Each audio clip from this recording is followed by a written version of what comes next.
Hey everybody, today we are going to talk about how to budget monthly. And if you don't get paid monthly, you still want to pay attention because you're going to learn on this channel how to pay yourself monthly. And we are having a coffee chat today. I actually have tea on how to pay yourself monthly or how to budget monthly. So you're going to have to stick around for what we have to talk about today.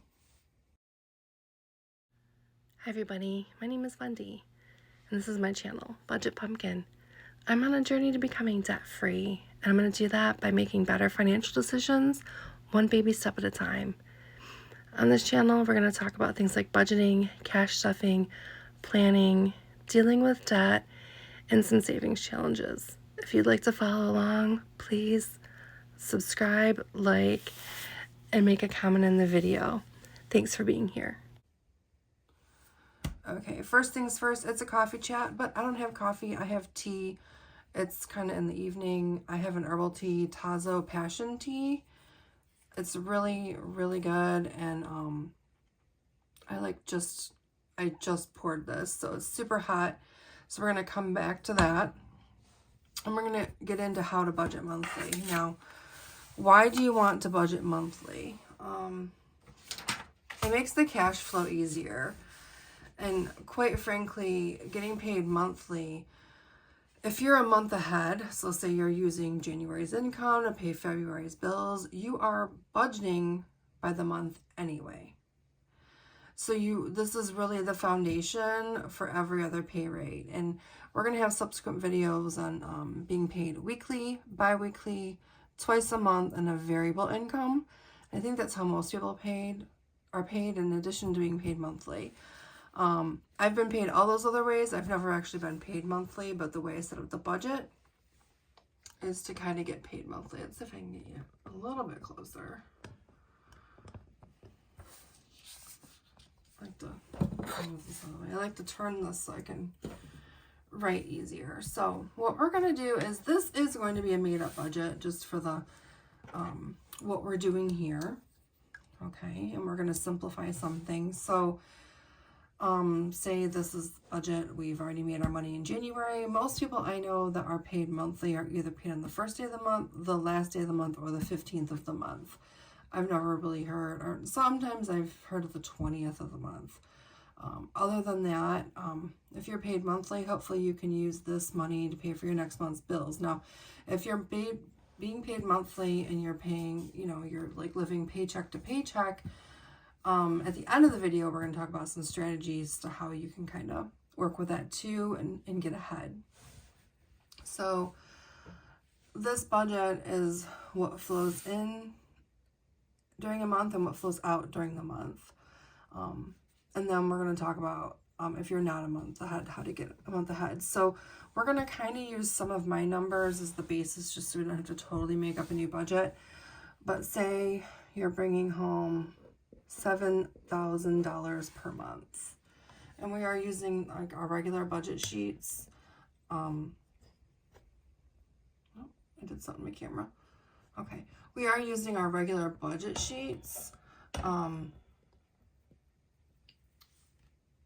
monthly budget sheet, just so this kind of looks familiar to you. I'm not going to color everything in today. The bills, we're going to also use our bills as a basis. Now, where did I put?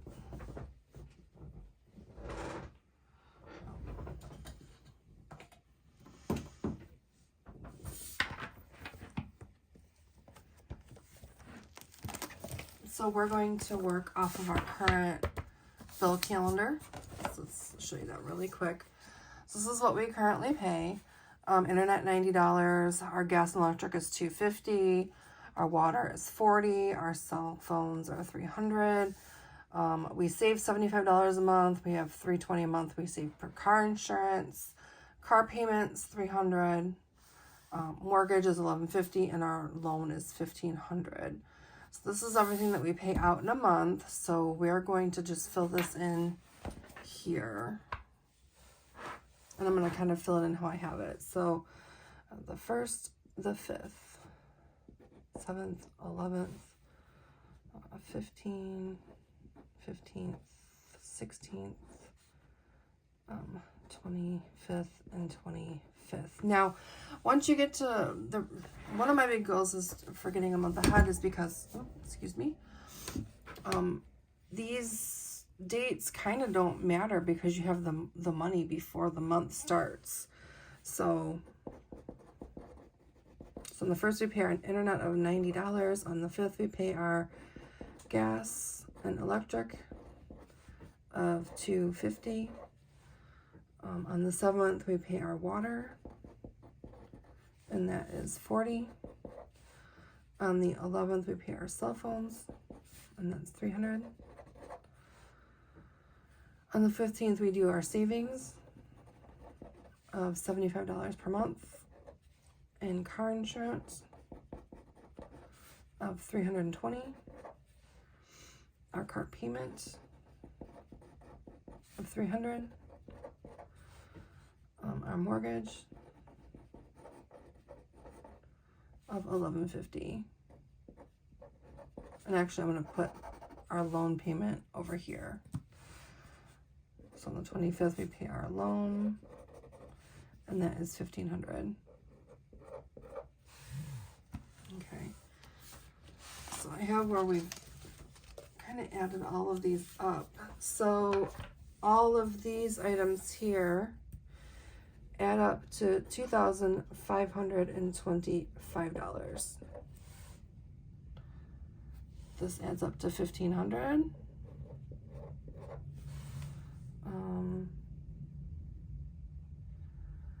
And then I'm gonna assume that in here our subscriptions, I'm gonna say we have $200 worth of subscriptions, whatever they are.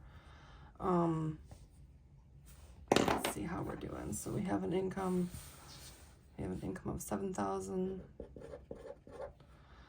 and expenses of $25, and $1,500. So let's use our calculator here. I thought I bought a bigger calculator to do these videos, and I cannot find it. So we're gonna have to deal with the little one for a little while, but I swear I bought a bigger one. I don't know if you can see this. So 7,000,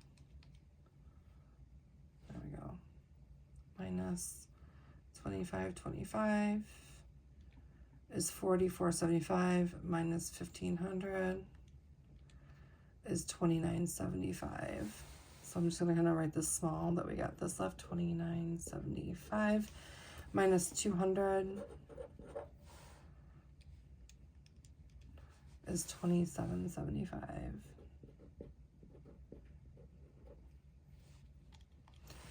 Now,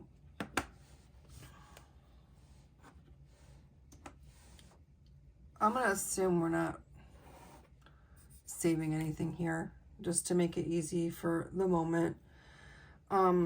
Groceries,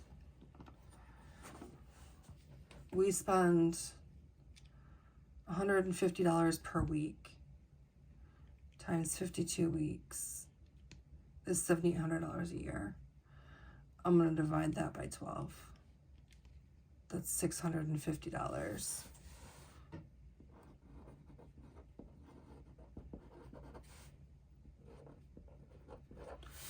And the reason why I did that is because our budget, right, we spend $600. Well, I put $600 for the month, but it's really $150 per week. So if we take $150 per week times 52 weeks in a year, that's where we get the $7,800. To get my monthly cost on the groceries, we have to divide that by 12, which is $650. And the reason why I'm doing that is because I'm paid bi-weekly, and there's 26 paychecks. So it's like you get an extra month worth of paychecks every year. And when you're budgeting monthly, you don't get that. So you have to budget your extra for your groceries and your gas. Gas, we do $100 per week times 52 weeks is $5,200 divided by 12 months is $433.33. I'm gonna put $435 because that'll drive me crazy.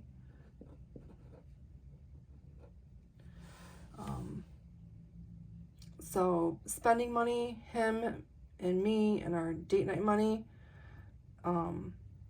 is $50 per week for each of us. So spending,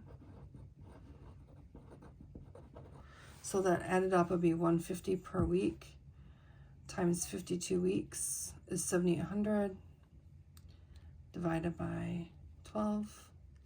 That's the same, $650 per month. That's the same as our groceries. So $650 plus $435 plus $650 is $1,735.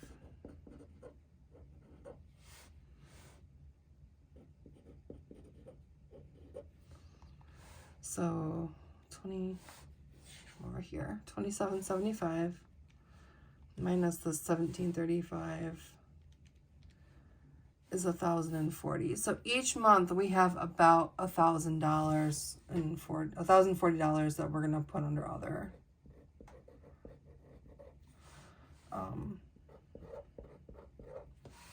And you know, I know a real budget's never really round numbers, but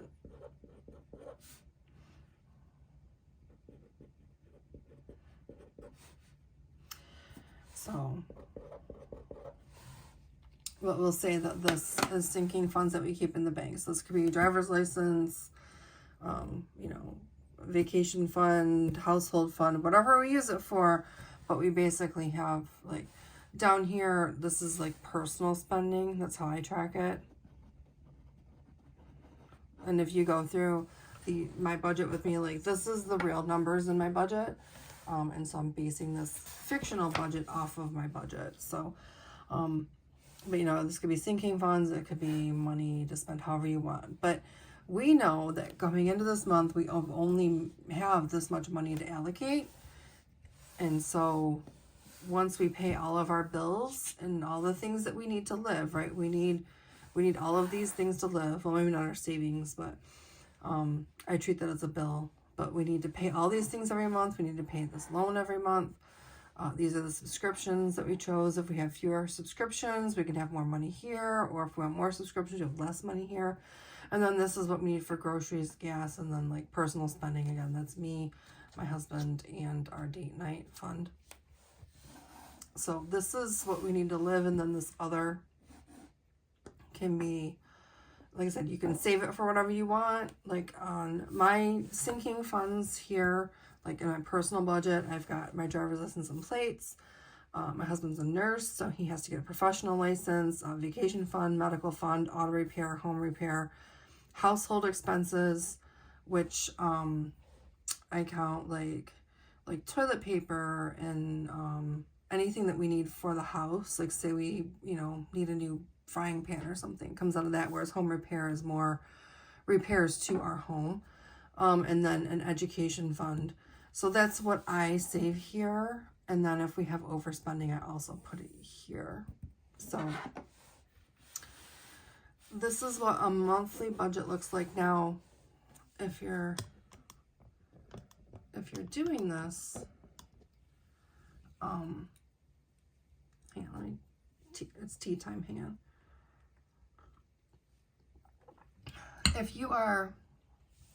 this is your monthly budget, you know what you have going into the month, you know what you can spend, right? You know what you can go over on your budget, whether you want to allocate it into categories or not. It makes your budget very stable. Yes, unexpected things are still going to happen, but that's why we have, you know, our emergency fund. Right now we have like a baby emergency fund of $1,000. So you have the emergency fund, any kind of savings we have, and then any kind of sinking funds, like I said, driver's license, medical, whatnot in this area. So you kind of know going in to the month where you're at, and you can kind of and then you can reconcile this at the end of the month. But this gives you a very good basis on how to spend it. Now, if you're bringing home $7,000 or you're budgeting $7,000 per month, okay, times 12 months. That's, oh,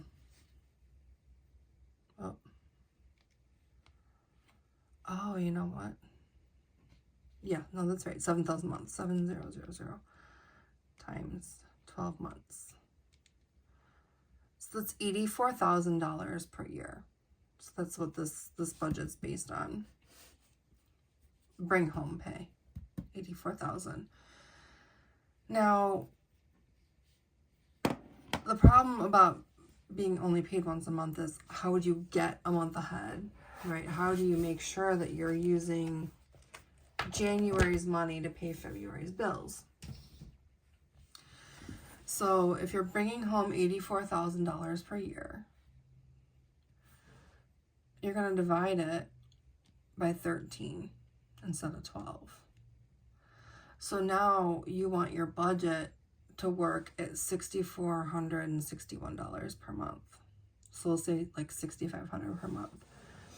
This budget, as we have it, won't work on that amount, right? Well, yeah, well. Yeah, well, you'll just have less discretionary spending. So if you take this, let's see if I have a different color pen. There's a purple one.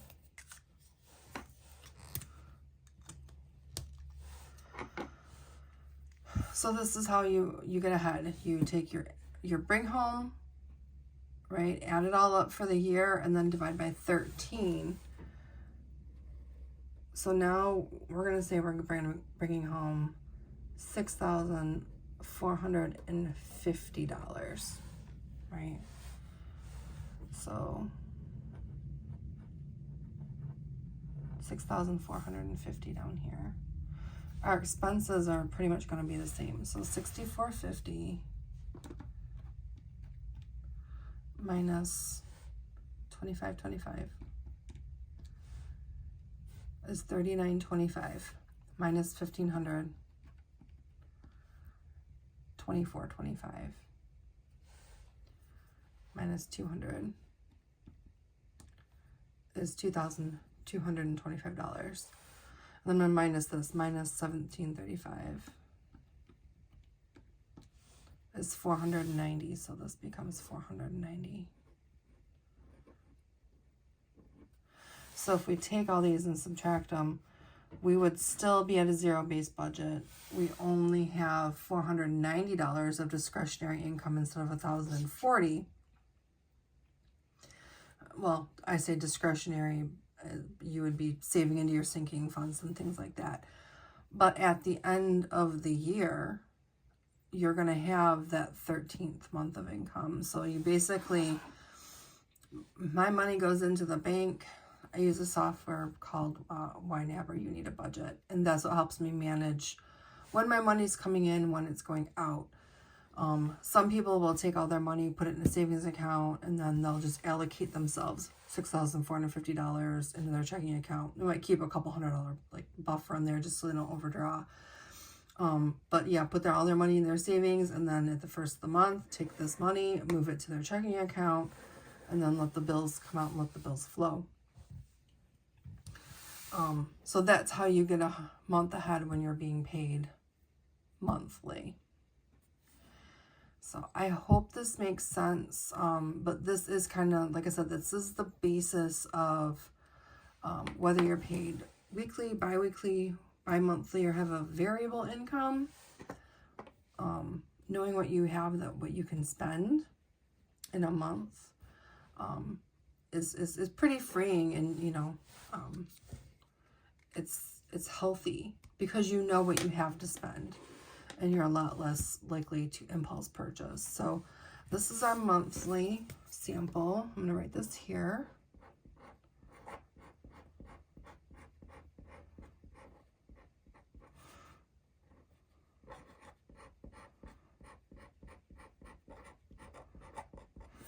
And thank you for being here. Next week, we are going to start going over different ways that you're paid.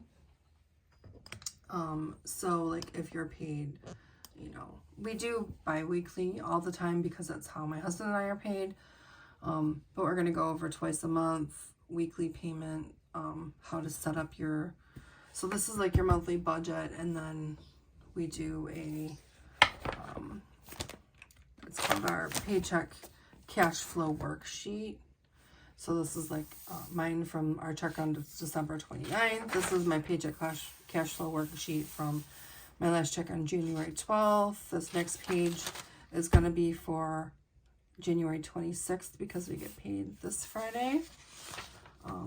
And this is exciting because this money and this check's going to go towards February because we are right now 1/2 of a month ahead. But we're also, you know, we're going to do weekly, bi-weekly, twice a month, and variable income. We're going to cover all those different ways how you get paid to pay your budget. Now, what if you do your budget and you have more going out than you have coming in? And when that happens, you create debt. And at that point, the only thing you can, there's only 2 things that you can do at that point. Number 1, you have to lower your expenses. And if your expenses, if you literally cut everything and all of the joy, you know, out of your budget, you're eating at home every night, you're not going out, you're not spending frivolously, the only other thing you can do is to raise your income. Whether that be like, some people will sell stuff on Facebook Marketplace, some people pick up a side hustle, some people will, you know, find a new job, or any of the above. That's how you increase your income. So it's really important to try and do this monthly worksheet to see where your money is going and how much you're bringing in, because then that way you can see if you are in a budget deficit or a budget surplus. You want to be in a budget surplus, right? You want to be making more than your bills are. So, you know, deficit or surplus. And then what I do is I zero-based budget. So I make sure that I allocate all of my money. So if I don't plan on spending it right away, I allocate it to different savings categories, so that I have a little backup fund. Like, in a good example is like your driver's license and your car tags, right? You know you have to pay those every year on your birthday. And if you don't set aside the money, it's an expense, and it's a regular expense, but it's only once a year. And if you don't forget about it, it's better, right? But it's easier to say, I'm going to set aside $30 a month to pay for my car tags than to come up with, I don't know, how much is it? 30 times 12. So 30 times 12, $30 a month, or $360 in 1 month out of your budget. That's like all of the extra income here almost. So this is our basis for all the others. And if you are new, thank you for sticking with me. If you've been around, thank you for being here. Next week I forget which one I wrote down to talk about next week. But I think bi-weekly is going to be last because we do that every week. But it'll be either a weekly, twice a month, or variable income. So thank you so much. Thanks for the coffee chat, and we will see you on the next video.